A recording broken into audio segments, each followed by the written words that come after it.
বিস্তারিতভাবে আপনারা যদি জানতে চান কল্কি অবতার কে, শেষ অবতার কে, ভারতের মার্কেটে বইয়ের বাজারে একটা বই ইদানিং সবচেয়ে বেশি আলোড়ন সৃষ্টি করেছে বেদ পুরাণে হজরত মুহাম্মদ।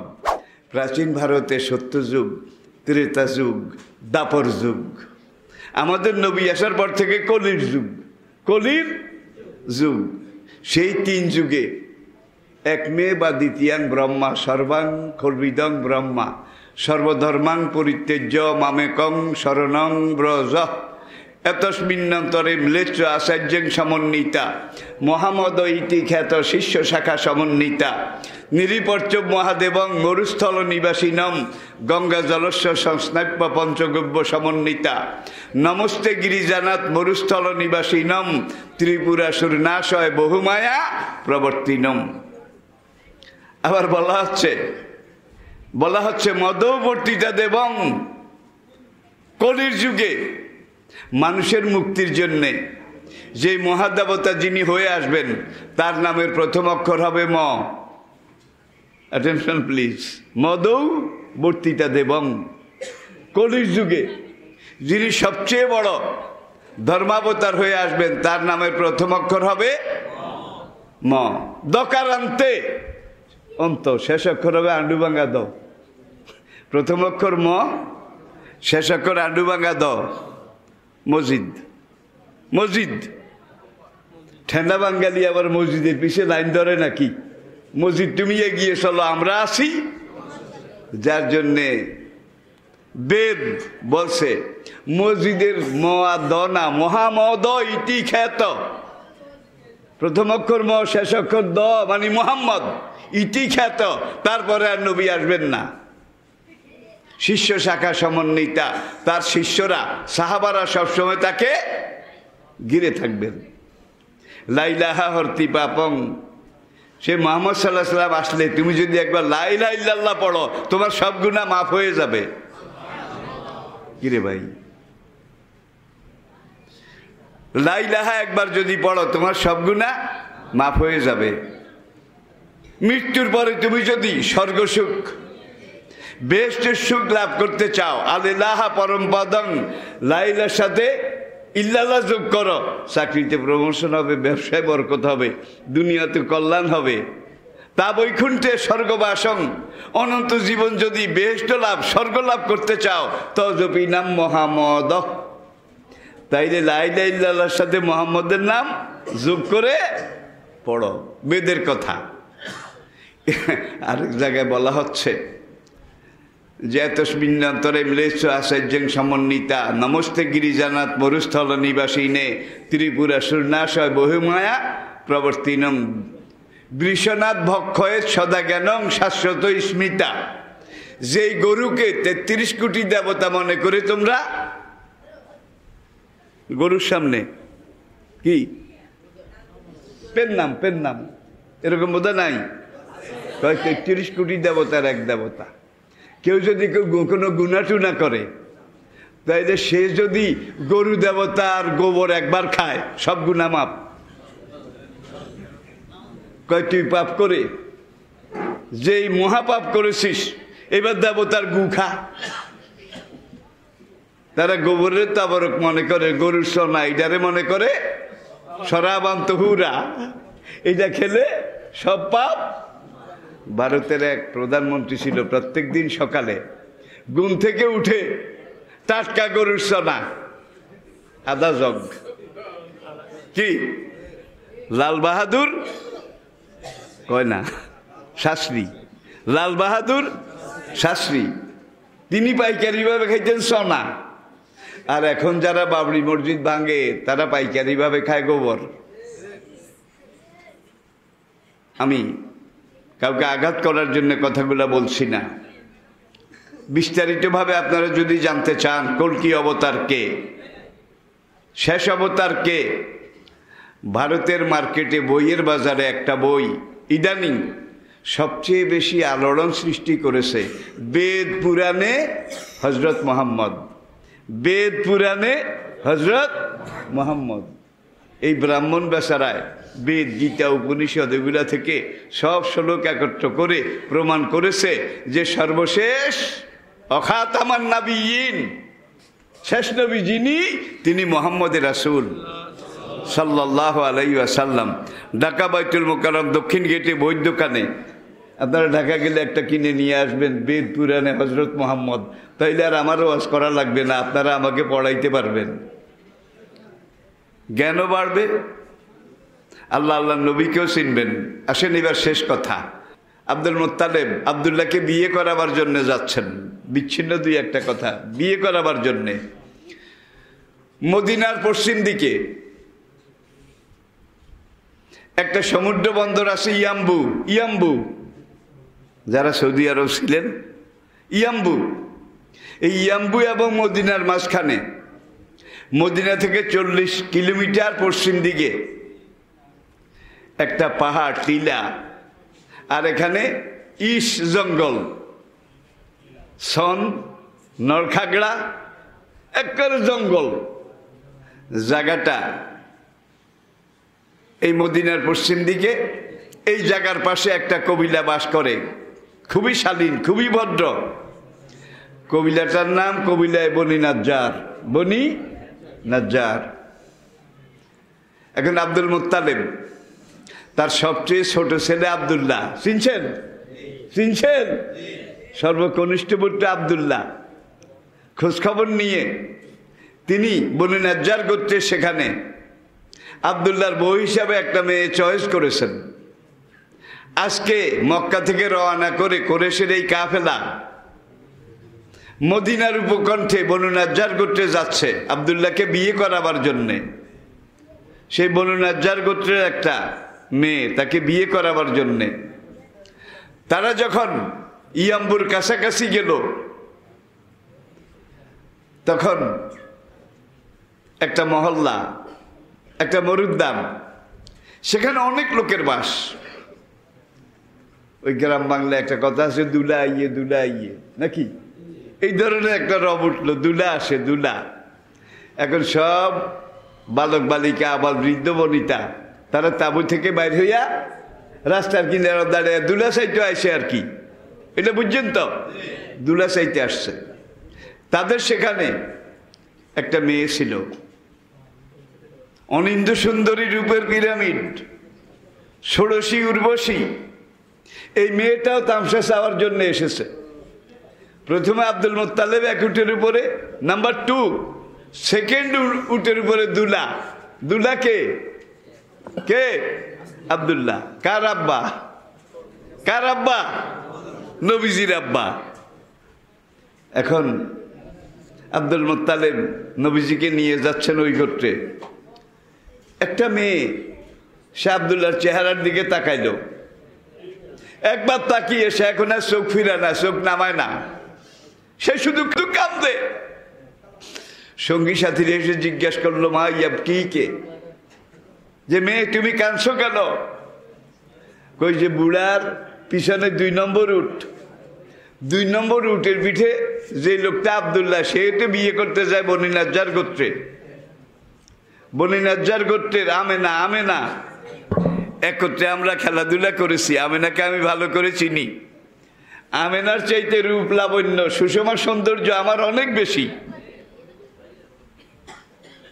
আমি আব্দুল মুত্তালিবের কাছে একটা অনুরোধ করব, বনু নাজ্জার গোত্র পর্যন্ত যাওয়া দরকার নাই, আপনার ছেলে আব্দুল্লাহর জন্যে আমাকে দেখেন, একজন ষোড়শী উর্বশী তরুণী তম্বি হিসাবে সব বৈশিষ্ট্য সৌন্দর্য আমার মধ্যে আছে।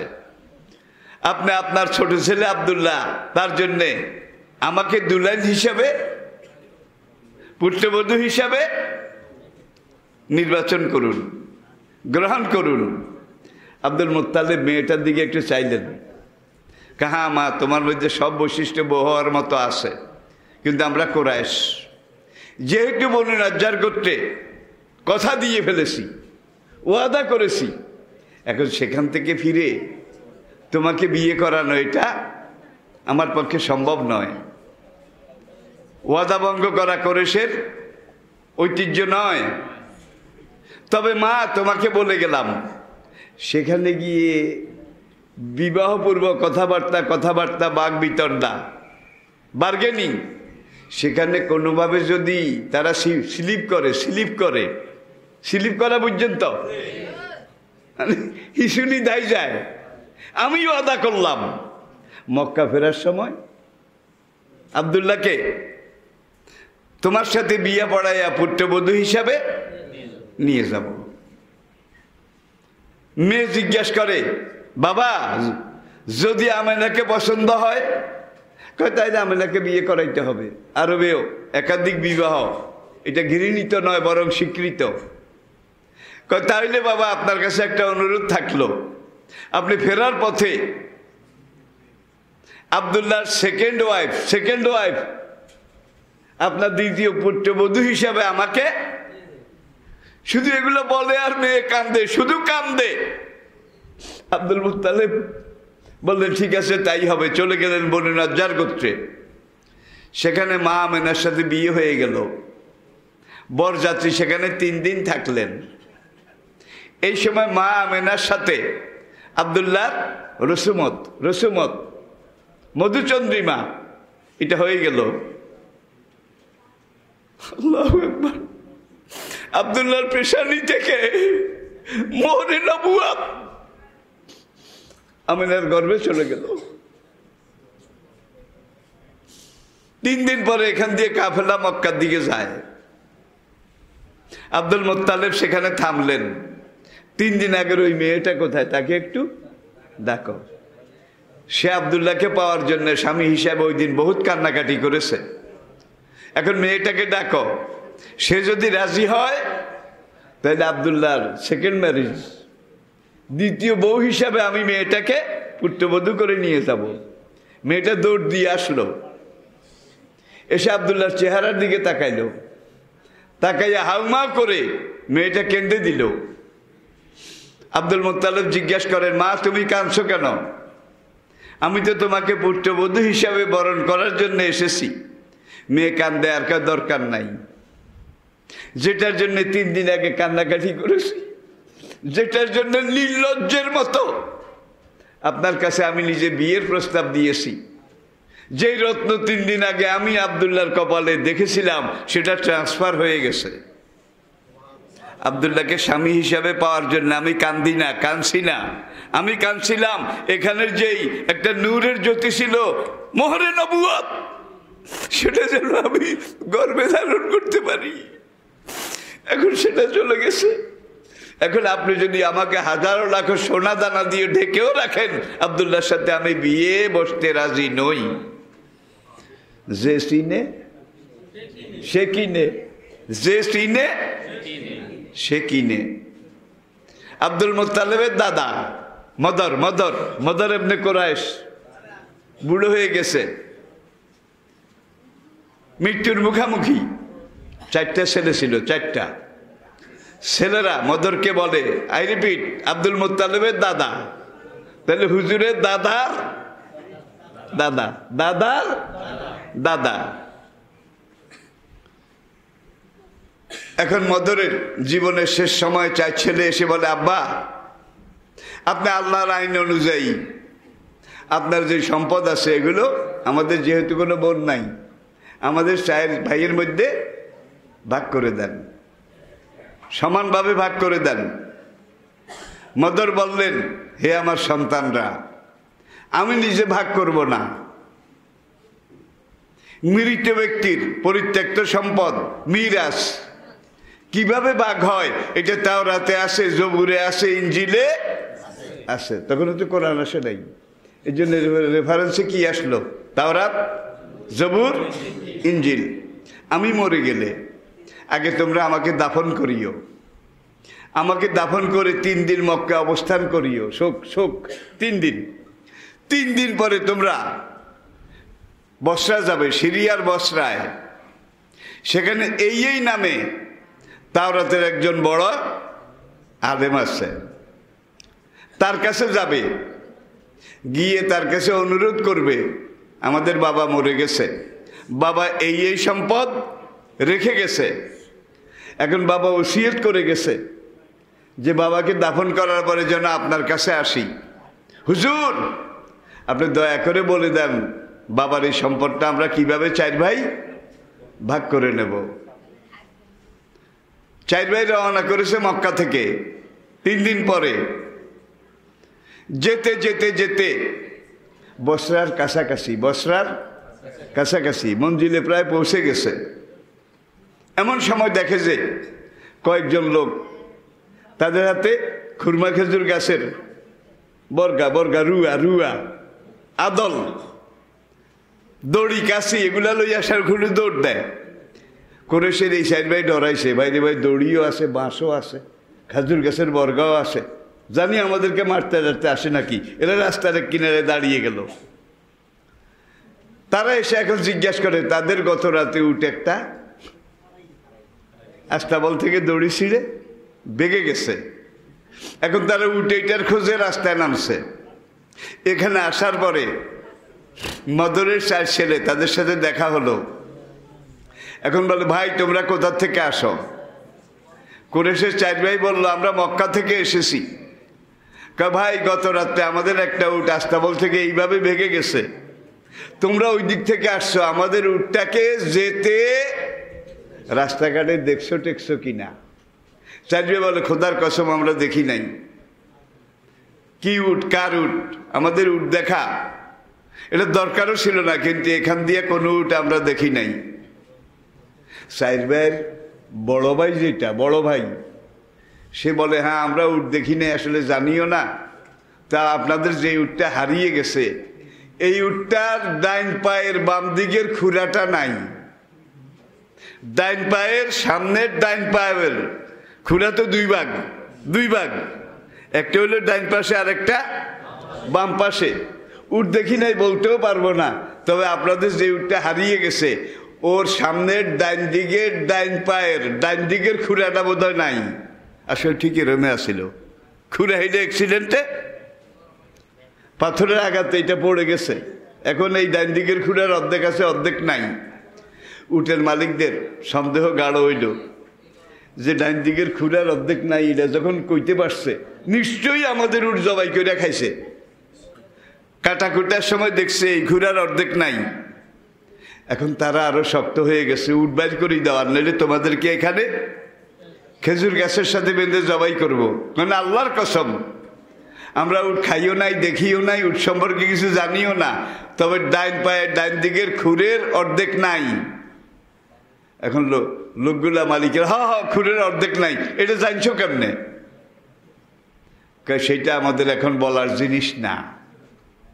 এবার 2 নম্বর ভাই, উট খাইও নাই, দেখিও নাই, উট সম্পর্কে জানাও নাই, তবে আপনাদের উট যেটা হারাই গেছে এইটার বাম চোখ বোধহয় কানা, বাম চোখ বোধহয় কানা। This is fact. আসলে বাম চোখ কানা আসিল।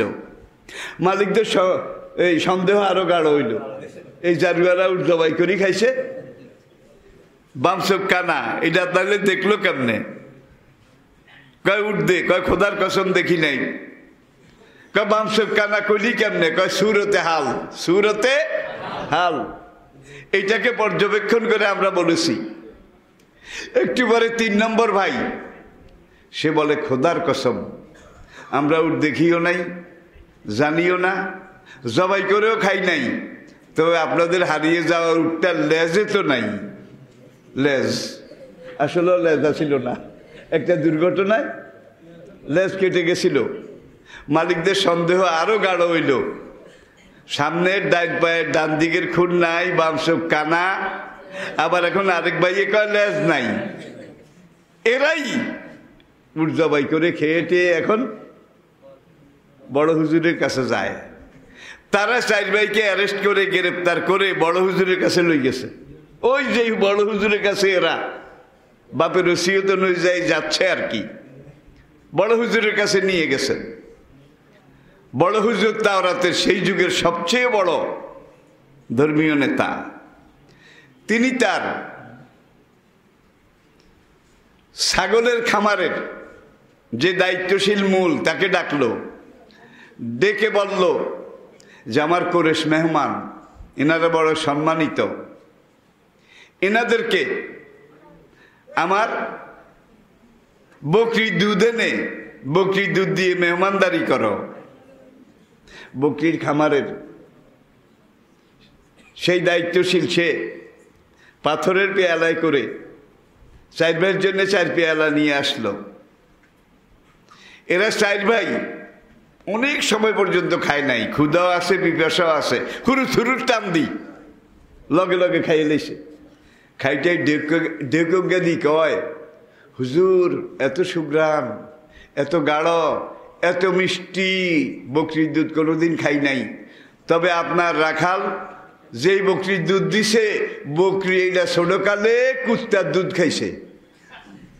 খাইছে রে খাইছে। কোরেশ জিনিসটা কি? আল্লাহু আকবার। তাদের পর্যবেক্ষণ, তাদের অবজারভেশন কত সূক্ষ্ম ছিল। সঙ্গে সঙ্গে বড় হুজুর খামারের মালিককে বলাইলো, এই আমার কোরেশ মেহমানদের কোন বকরির দুধ দিস? হুজুর মনে নাই? আপনার যেই বকরিটা সবচেয়ে বেশি দুধ দিত, যেটা দুধ সবচেয়ে গাঢ়, এই বকরিটা বাচ্চা প্রসবের সময় অ্যাক্সিডেন্ট করে মারা গেছে, কিন্তু একটা বাচ্চা জন্ম নিয়েছে।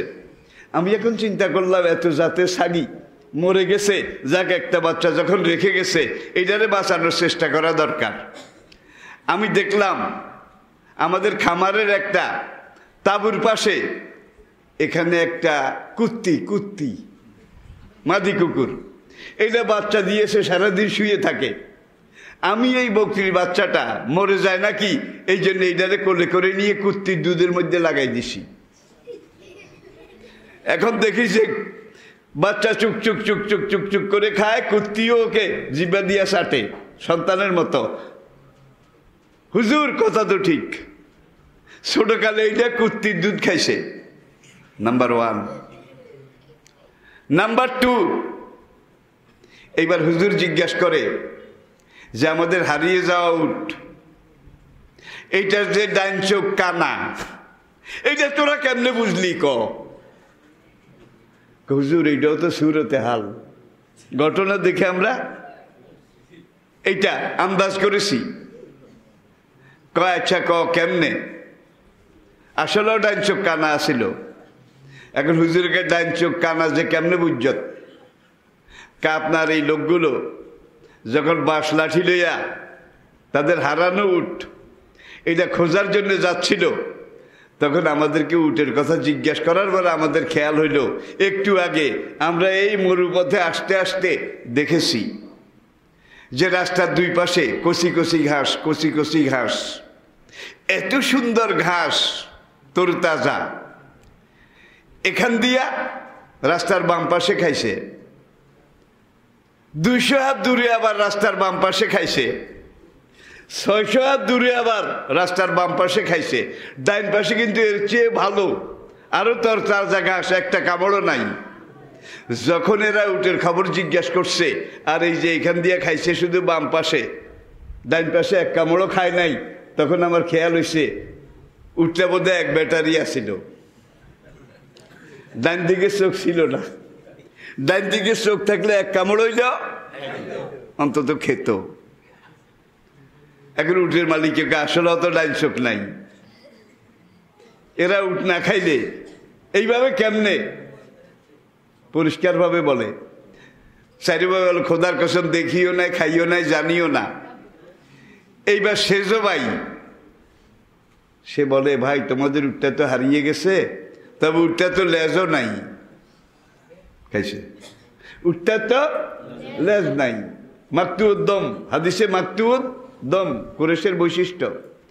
রেফারেন্সের জন্য আপনারা মার্কেটে পাওয়া যায় তারিখে ইবনে জারির আত-তাবারি, আল্লামা তাবারির কালোজয়ী সিরত বই ইবনে জারির,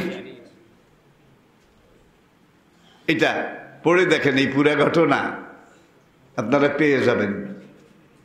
কাচ্চা উঠ খাস নাই, দেখোস নাই, ঠিক আছে, লেজ নাই কেমনে বুঝলি? এটা উটের একটা খাচ্ছত আছে, অন্য সময় লেজ বেশি লাড়ে না, যখন হাগা শুরু করে তখন লেজের শুধু এইভাবে ডাইনে বামে শুধু এইভাবে লাড়ে।